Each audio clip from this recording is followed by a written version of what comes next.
Hello everyone, welcome back to my channel. आज हम बनाने वाले हैं साबुत मूंग के पकौड़े। बारिश का मौसम है तो पकौड़े तो बनाना बनता ही है। तो आइए चलिए देखते हैं पकौड़े कैसे बनते हैं। तो यहाँ पे मैंने पकौड़े बनाने के लिए रात को ही साबुत मूंग को भिगो के रख दिया था और ये अच्छी तरह से फूल चुके हैं।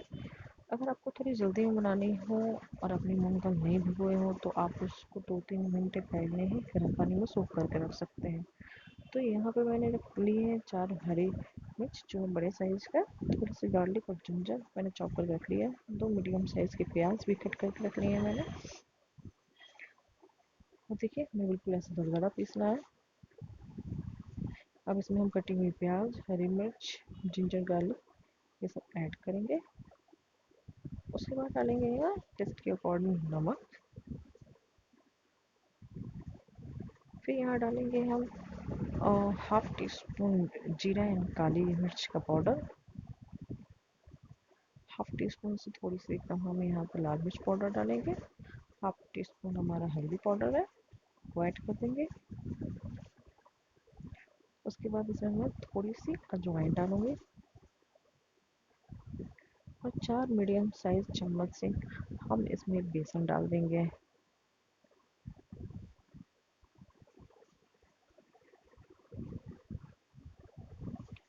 साबुत तिल के पकौड़े बनाना जितना इजी होता है, खाने में उतना ही टेस्ट लगता है। तो ये झटपट क्विक वाली रेसिपी है।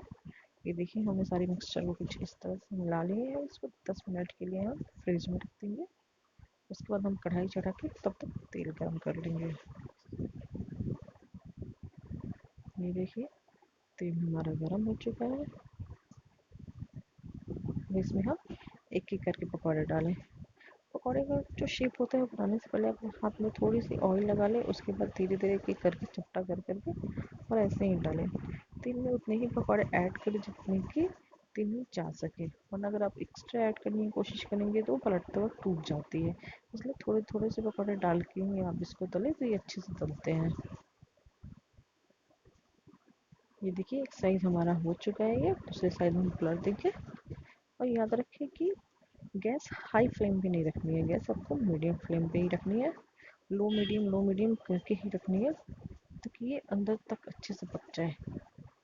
और चलिए हमारा पकौड़ा यहाँ पे बन के रेडी हो चुका है, तो इसको हम निकाल लेते हैं। आप इसे हरी चटनी से चाहे टोमेटो सॉस से चाहे जिसके साथ भी खाइए बहुत ही लाजवाब लगता है। तो आई होप कि आपको मेरा ये वीडियो बहुत अच्छा लगा हो। मिलते हैं नेक्स्ट वीडियो में, तब तक के लिए बाय बाय।